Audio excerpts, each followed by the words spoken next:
tax purposes. First,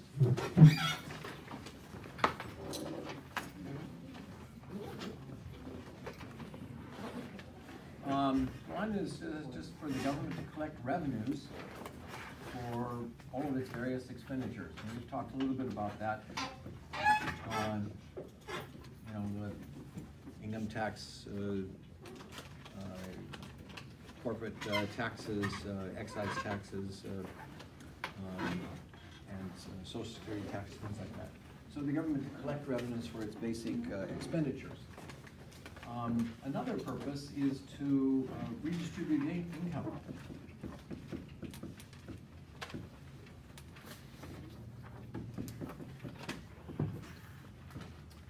In other words, to tax from some to give to others, sort of redistribution of income, not just to perform certain tasks of government, but to redistribute income, as I've mentioned before. And another is to manipulate values.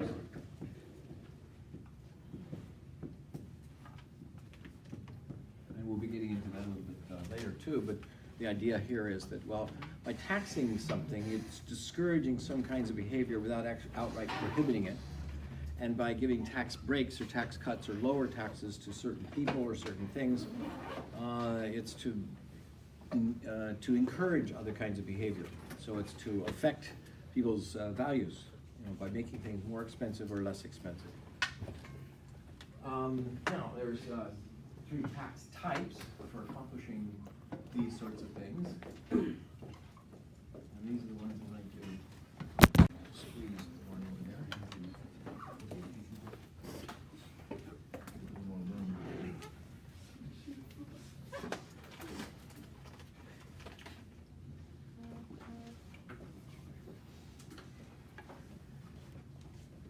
Okay, so here we're looking at the percentage tax rate. And as always, I want you to be sure to label all your graphs so that they have meaning. Without labels, they're just pictures. That's just not always mean. And so we might have 0, 10, 20, 30% tax rate. And have 0, 10,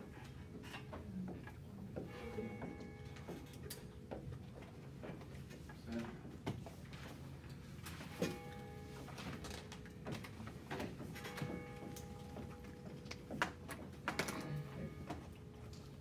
And across the other axis here, we'll just talk about income on a sort of logarithmic scale. We'll have, what do these 3 people look like? Good people to throw together in this situation here. Remind me your name now. John. How could I forget that? John. Every male in my family's named John. My father, my grandfather, my brother, my uncle, great-grandfather. Oh my God. Okay, John. Yeah, hey, brother. It's not him. You weren't special enough to get John? Yeah. No, I was second born. Oh, okay. The better. Yes, Okay. I agree. Right. And shoot, I've already forgotten. All the time I'm calling out your name, and I know it when I call it out. Shelby. Shelby. Yeah, that's right. I've got a Shelby in another class too. That throws me off. Trevor. Yes. Hey.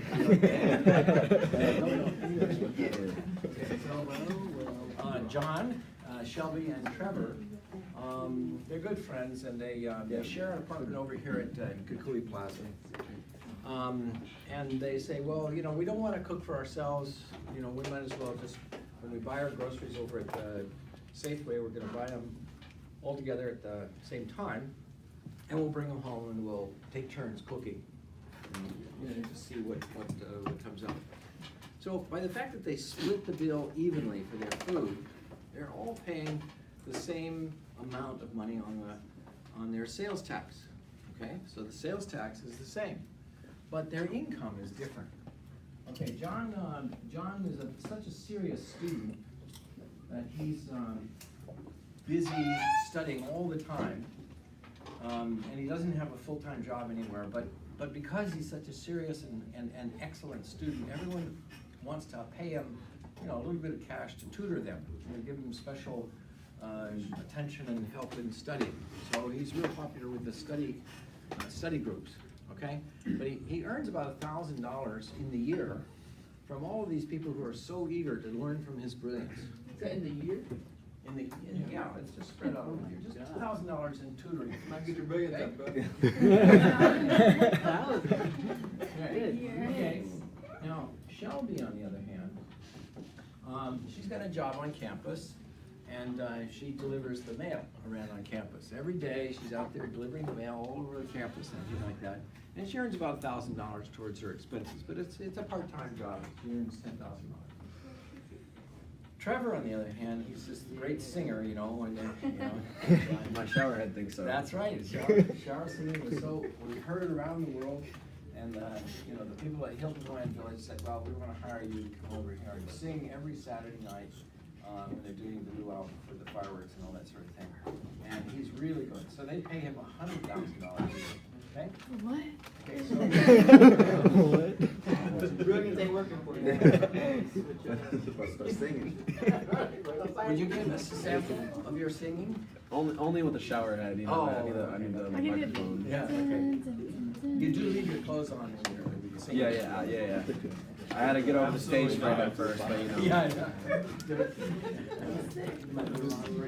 Okay, so. Let's go. Dollar Bust out amount Adele.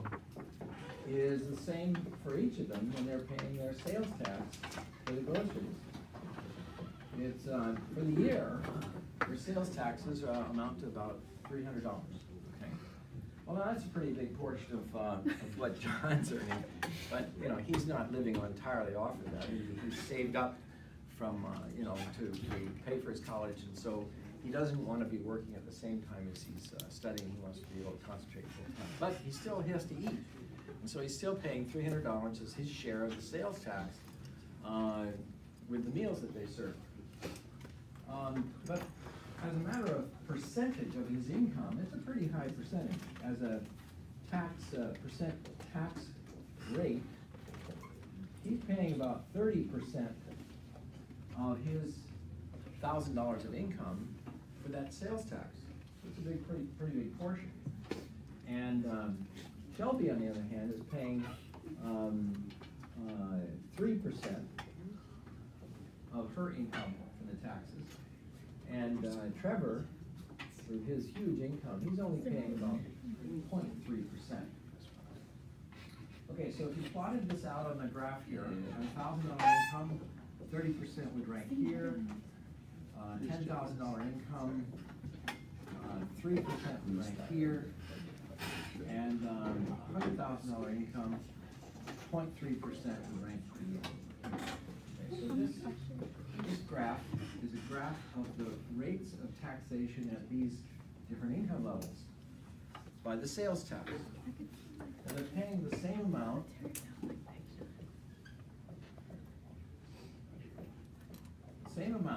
of money, but the rate of taxation is different. And declining. Different and declining. No, it's amount, but you could say a specific amount of tax. Flat tax, it's a tax. Yeah. Okay, so now, another kind of this is called a regressive tax, as a label in economics, referring to it as a regressive tax, because the rate of taxation declines as your income rises. Okay, now another one here, suppose we take the same three people, John earning $1,000, Shelby earning $10,000, and Trevor $100,000. Now suppose that, suppose they were all paid the same rate of taxation. You know, they maybe 20% for John, 20% for Shelby, and 20% for Trevor. Now in that case, you could say, well, at $1,000 income, his would be 20% for John, at $10,000 for Shelby, her rate would be 20%. And at $100,000 for Trevor, his rate would be 20%. And they call this a proportional tax rate, officially. But because it's sort of obviously a flat line here, everyone paying the same rate, they refer to this as a flat tax. Flat rate of taxation is what they're referring to. But it's a different amount of money. For John, he's paying $200 out of his $1,000 of income. Shelby is paying $2,000 out of her income. And Trevor is paying $20,000 out of his income. So the thing that's the same is the rate of taxation. And rate of taxation. But what's different is the amount that they're paying.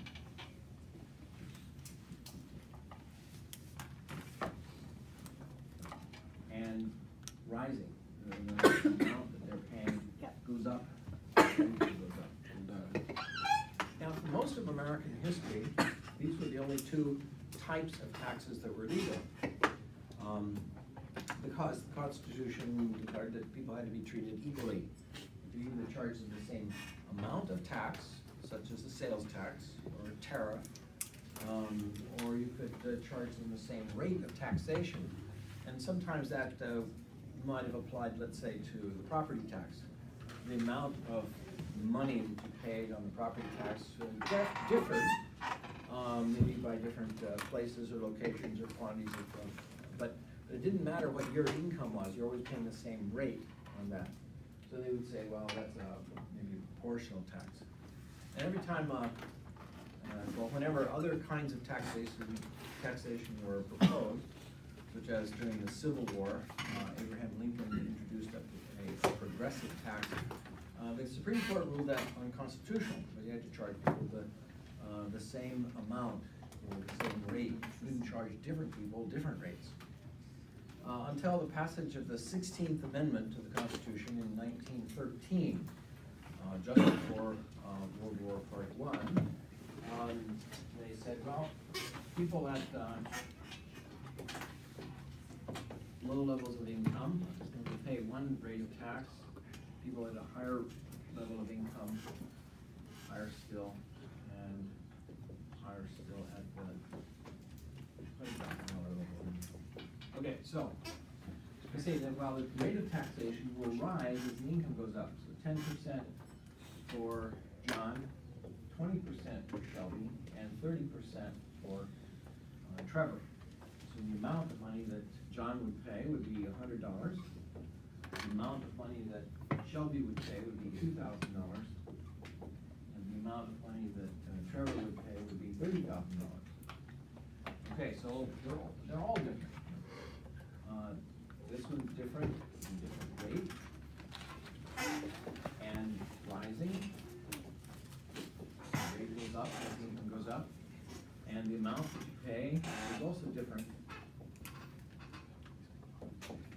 and rising. Okay, and so the way you plot that on this graph here would be, well, for $1,000 of income, it was a $100, 10% rate tax. For $10,000, a 20% tax rate, and for $100,000, a 30% tax rate. So the line would be upward sloping, getting progressively larger as the income goes up, so they call this a progressive tax.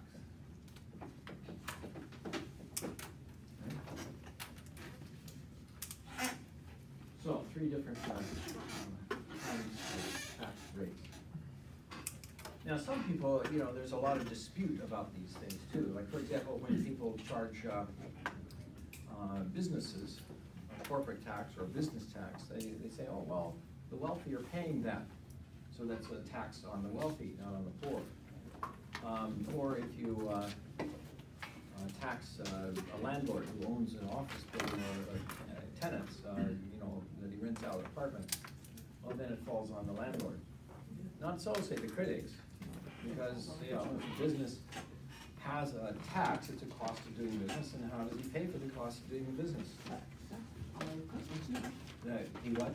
So it passes it down to the consumer. That's right, passes it down to the consumer by what? By raising prices. Right, he builds the price, the cost of whatever the tax is into the price that he's offering.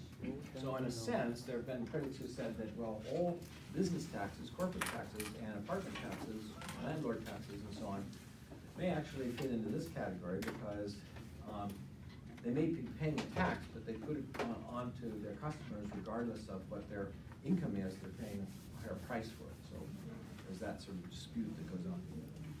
Okay, so well, this raises an interesting question here. What type of tax should be used?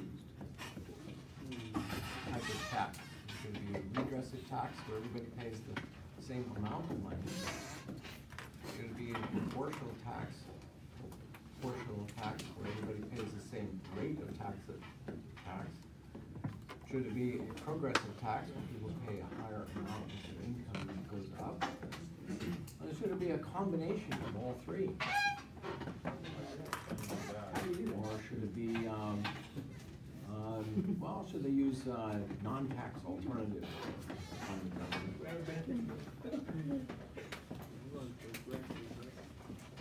Or other.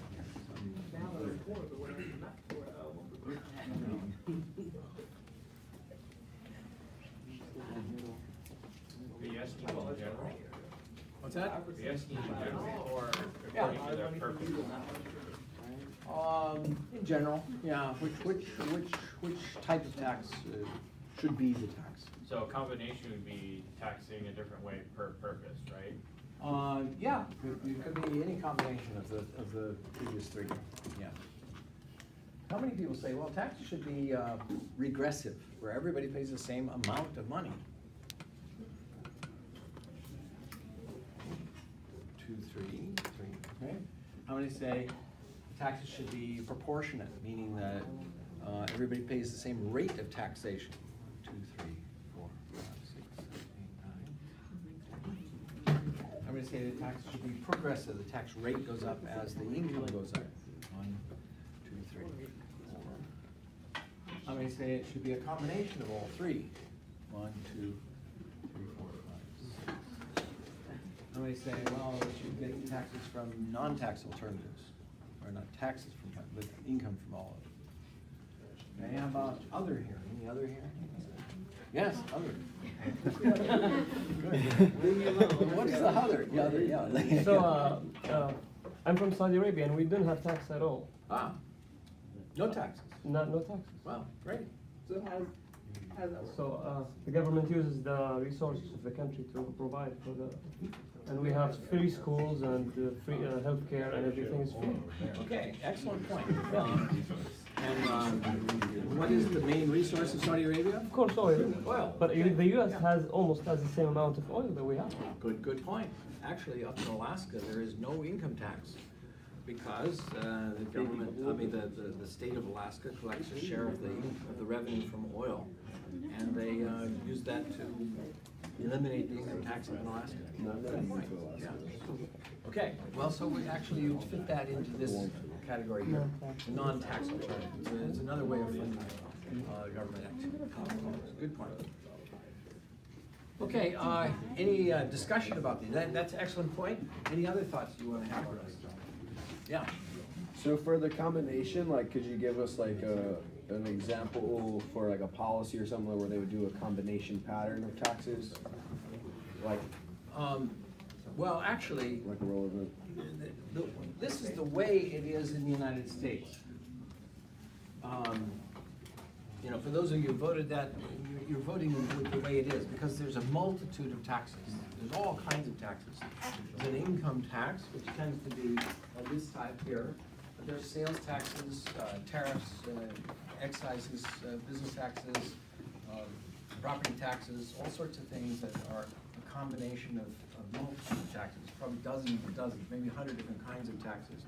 I don't know if you ever get your bill on the for your TV or your cable television, something like that, you look at that list and tax, fees. And my cable's still no better. What's that? And my cable's still no better. Still no better, yeah. I fired it, my cable. That's right. And on alcohol, on cigarettes, on groceries, all kinds of things. Yeah. So, based on the tax purposes you wrote down, can you match each of these to an optimal purpose of the tax? So like, let's say like we wanna manipulate values, would the regressive tax be the most optimal way to manipulate a value of an item? Well, good point. I'm not sure that they actually had that in mind, but maybe they did with the development of some of the taxes. Because there's a lot of interest groups for pressing for one way or another to have a tax here or not a tax here.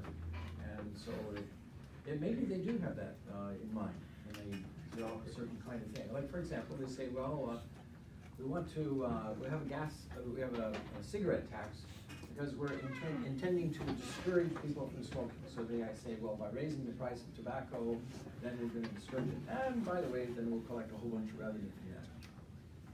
Which, interestingly enough, they use on spending to help subsidize tobacco farms. Yeah. I can't repeat. Okay, so there are some people who say, well, what motive, what reason would there be for these different kinds of taxes? Well, so like, if I want to tax for government revenues, I'd probably use a proportional tax, because I'm not trying to redistribute money, I'm just trying to collect money. If I was trying to redistribute income, it'd make more sense to use a progressive tax, because I'm not trying to take that much money away from $1,000 dude. I'm trying to take the $100,000 dude's money and redistribute that to the $100,000, that $1,000 dude. And I mean, like I said, manipulate values, I use a regressive, because I'm trying to fix a price as opposed to a percentage. And so if I just tax the individual item a certain amount to make the item the price I want it to be, then that'd be regressive. Or maybe use this one to redistribute the other direction. Yeah. Okay, good point. Now, there are some people who have done studies on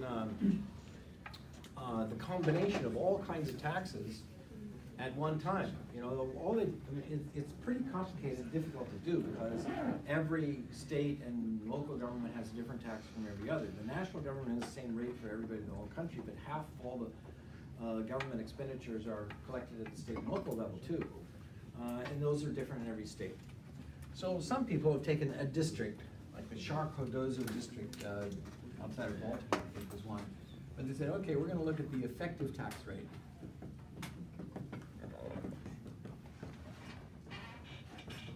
Of the combination of all those taxes, a bunch of taxes, this kind. And if you try to put them all together and say, well, now how much do people pay at different levels of income? How much do they pay as a percentage tax rate compared to the people in other levels, income levels? And they found that it was fairly close to a proportional tax.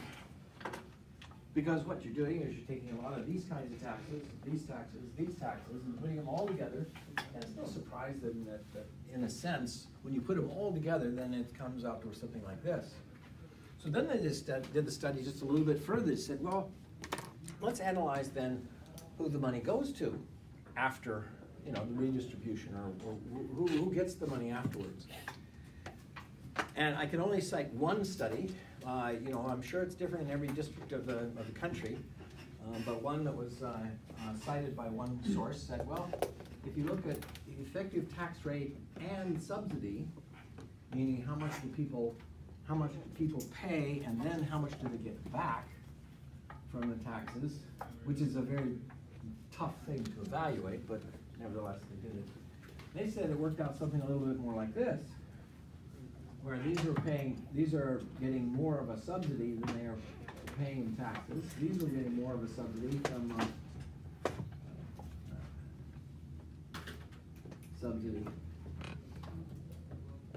maybe from welfare benefits or corporate welfare benefits.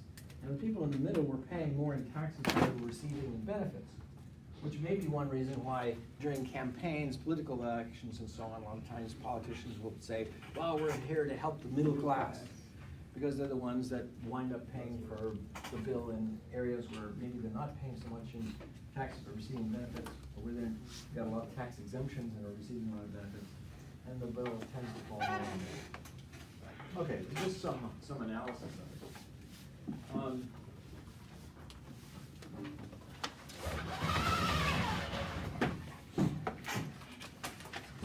Here's the question, what percent of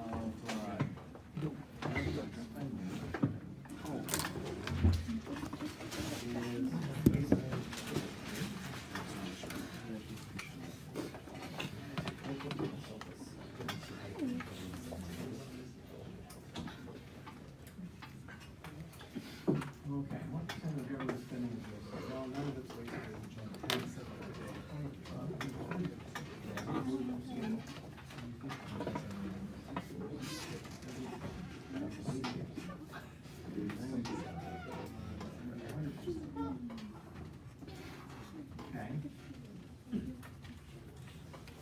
Okay, what percentage of government spending is wasted?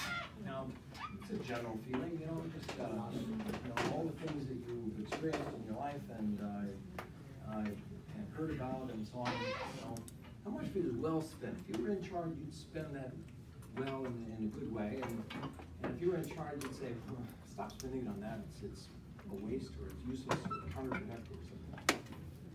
How many people say, well, 0% of taxes is wasted? Everything that the government spends is well spent. Okay, how about 10%? How about 10% is wasted? Okay, how about 20% is wasted? How about 30% is wasted? How about 40% is wasted? How about 50% is wasted? How about 60% is wasted? About 70% is wasted. 80% is wasted.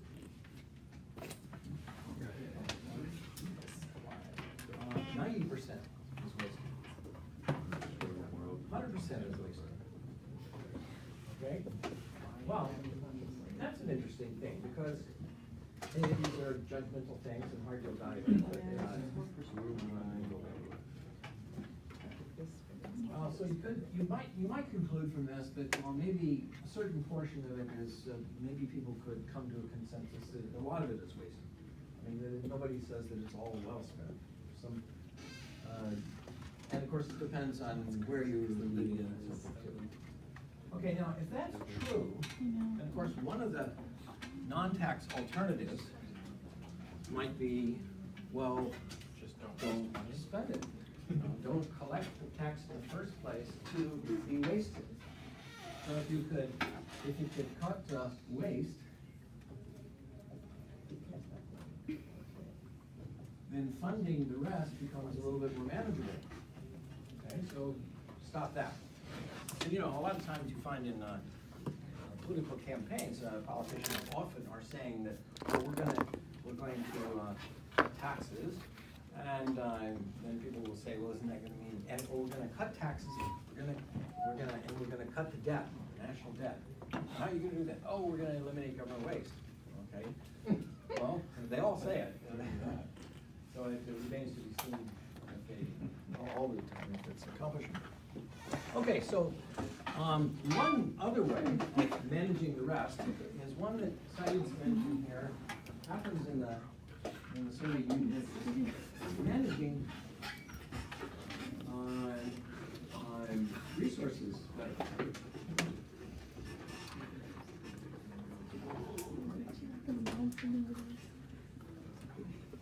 Now, everybody knows that Saudi Arabia has a lot of oil, okay? So great, the population doesn't have to be paying taxes because they're utilizing those resources well enough to pay all these things. You said free healthcare, free education, all kinds of things. Good. Well, like you pointed out, the United States is also a big producer of oil, and it's got lots of resources. And some of the things are just, well, easy to tap onto. You could say, for example, the United States government has the biggest stock in the world of gold. Okay, 8,000 metric tons of gold. Back in 1933, everyone had to turn their gold over to the government.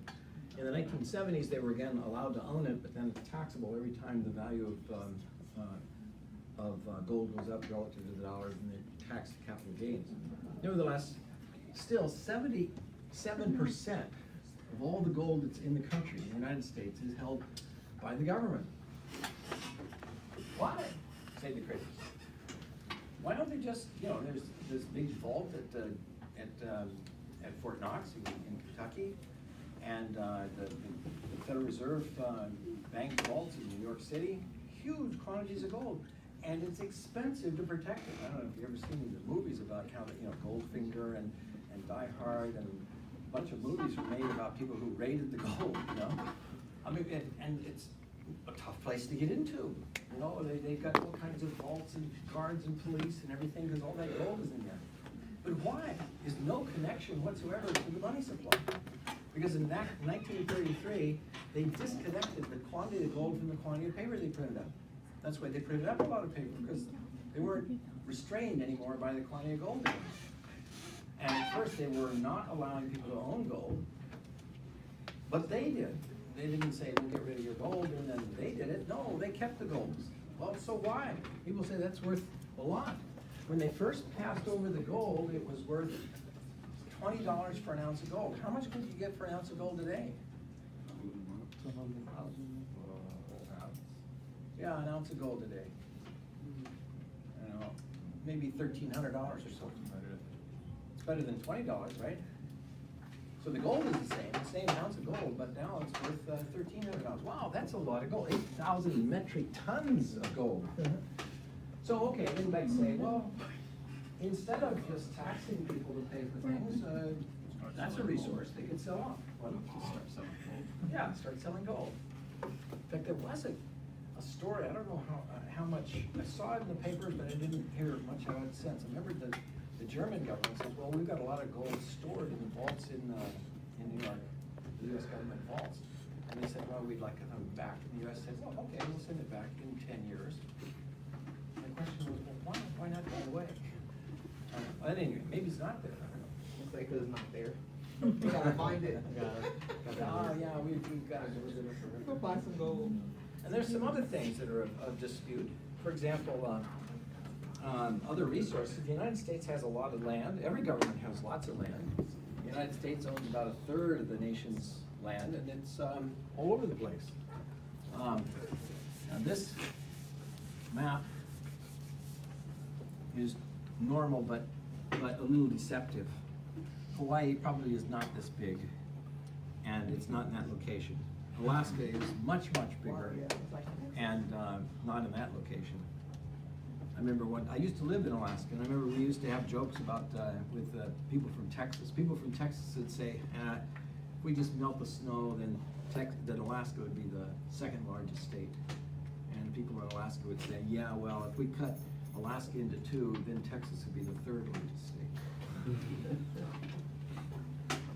Okay, so a lot of land, and I remember I was living here in a town called Sitka, which is down in the southeast handle of Alaska.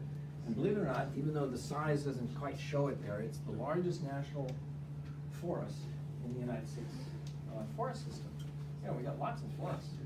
And at the time, they evaluated the amount of timber in the U.S. forest system as being worth at least $100 billion. Well, actually, it's a pretty old figure. It could be much, much more than that. But $100 billion, and we're losing money every year. Well, now how do you have assets and resources worth $100 billion and you're losing money every year? I asked that of the forest director of the Forest Service. Yeah. And he says, well, we're all the time selling timber. We're selling timber to the timber companies that come up here to Alaska, and they cut what they call clear cutting. They're cutting huge swaths of land of all the timber on it. And these are huge trees. The Sitka spruce are you know, I don't know, the Sitka spruce could be as big as this area around. And they go up a couple hundred feet, huge amounts of timber. And, I don't know, people seen the sequoias in California? Trees can get pretty big and really tall. There's a lot of fiber and a lot of wood in there, I saw. And so the Forest Service was selling the stuff off. I said, well, you must get a lot of money from that. He says, no, we lose money on the sale every year. Really? How's that? He says, yeah, for every dollar of revenue that we collect by the sale of that timber, we spend $13 to $14 building logging roads for those companies. Building logging roads for the companies that are digging, taking the timber? Why? Oh, it wouldn't be feasible for them to take it if we didn't build the logging roads for them. Who pays that? It comes from the taxpayers. Who makes this arrangement? Well, it just so happens that the logging companies are the 6th largest lobbyists in Washington DC, so they get a pretty sweet deal. Wow. You know how many miles of logging roads are built? There's a guy named John Bogdan that studied the environment issues like this, and he says, picture first the entire interstate highway system. Now, everybody knows what the interstate highway system, they usually appear as like green lines of highways that go back and forth, north and south across the country. Lots and lots and lots of highways. You've seen them on maps. Actually, we have highways here that are part of the interstate highway system, right? What are those? Yeah, H1, H2, and H3 are all part of the interstate highway system. Yeah, because they connect military bases. And they're not small roads, they're pretty big stuff. But he says, first of all, picture all the miles in the entire interstate highway system, and then multiply the miles of the interstate highway system times 8. And you have the number of miles that the Forest Service builds of logging roads for the logging companies, so they can take the timber at bargain basement prices. I know private Forest Service does this. Private companies build their own, pay their own expenses for their own environmental issues, their own road maintenance, and they replant the trees as they take them, so that the timber is always there. Not always so with the U.S. Forest Service. Also, the U.S. Forest Service is pretty lousy at handling forest fires. There's far more timber destroyed in forest fires on government lands than on private lands. Anyway, so you could say, well, better management of those resources would be a step in the right direction, because, you know, it would be like that's like the oil reserves of America. Wouldn't that be great if you could cut down, you know, half the taxes in the country by just better management of the resources, instead of providing very, very, very cheap prices for certain heavy lobbyists to the Congress who get special deals. It's not just the timber company. Most of the land is Bureau of Land Management that does this for range cattle grazing, horse grazing, mining. They all get very, very low rates for this sort of the use of these resources, much lower than they would have to pay if they were paying for it on private lands. So, that's one way. Maybe even some things, it's been argued that some things, instead of being like the U.S. Postal Service, instead of taking taxpayers' money all the time, maybe they could privatize it like they did in Sweden. You know, make it more efficient, delivery better, lower costs, actually collect revenues and pay taxes instead of just absorbing and taking taxes. And so they could say, well, that would be a better use maybe of those resources. Where are you from? You're from Norway. So not in. No, they get subsidies. But it's from oil. Good thing, yeah. Yeah, and it's another country with lots of oil and very small population by comparison. That helps too in terms of the amount of attention. By the way, Norway got in the news this week, didn't they? Yes. Can someone other than this Norwegian tell me why Norway was in the news? And then he'll tell you. Because he's very happy to tell you about this. Okay, why are you so happy to tell us about this? We're the happiest country in the world. Yes, oh boy, you see that in his face there. But you came here. Came here. But he wants to experience misery, so he'll Right. be even more happy when he goes back. Okay, another way.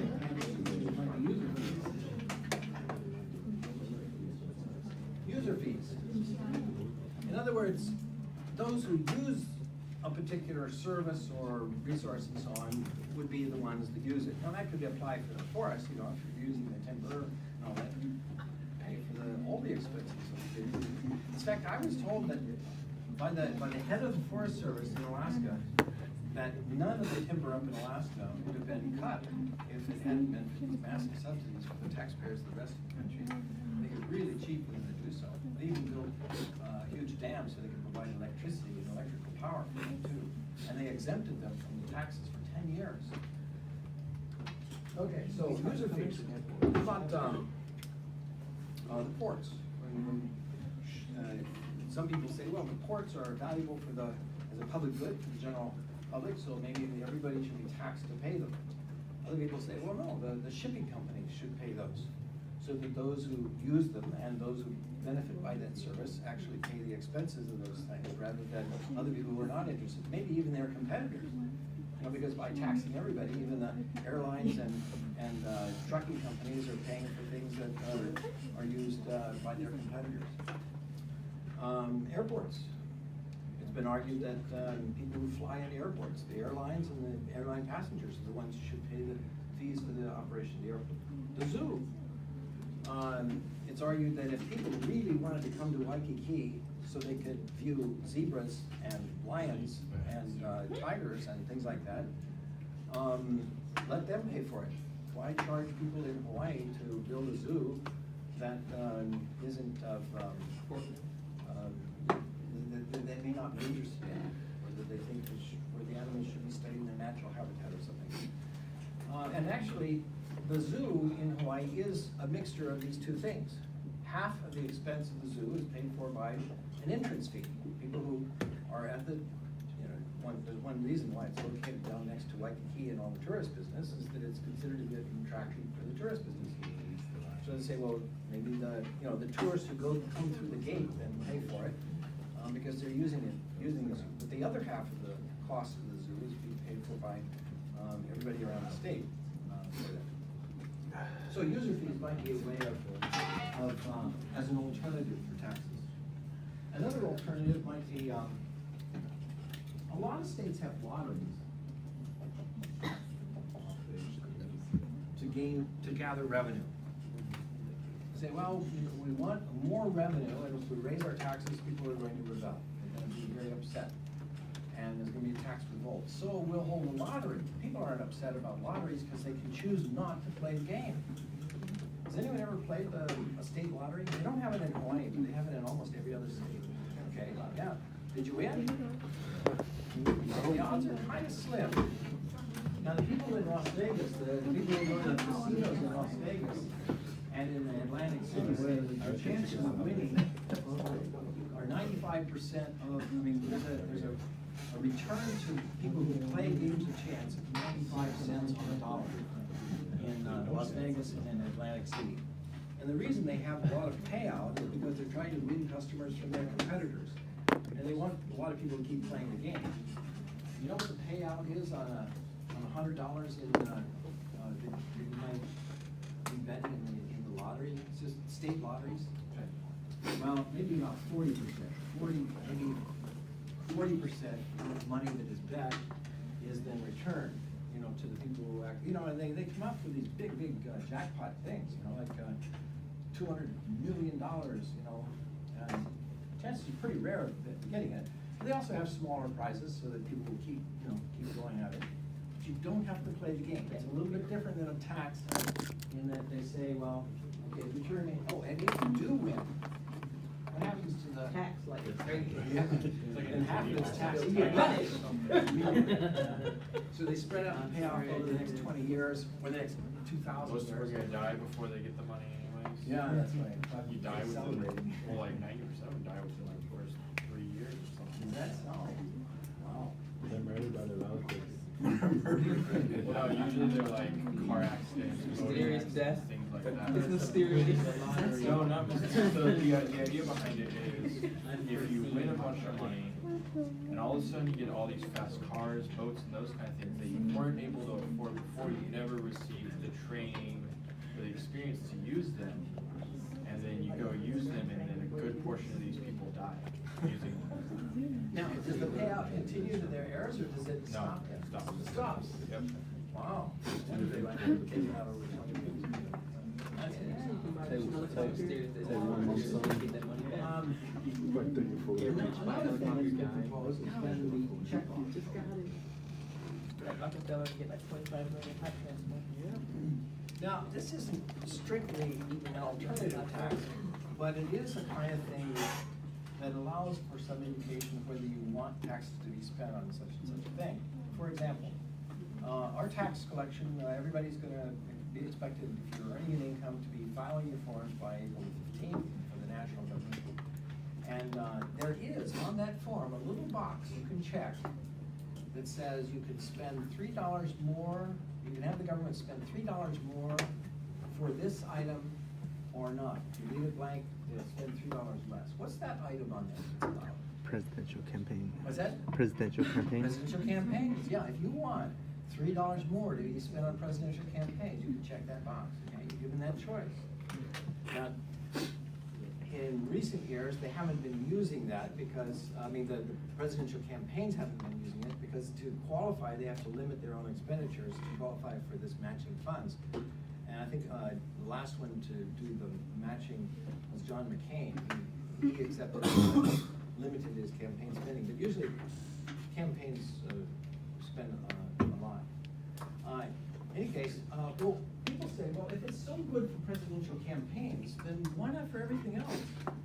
Why not allow people, when they're filling out their tax form, to have a list of all the things that the government spends money on? And they could check it if they want government to spend on it, and they could leave it blank if they don't want government to spend on it. Road, war, various things, and it would be a way of instant democracy that people could have their feedback. It's just kind of like the way like everyone in California when you vote on things, so like there'll be things up to go like taxes are gonna increase 8 cents a year for like 10 years to pay for X item. Is that might This wouldn't be on the ballot for everybody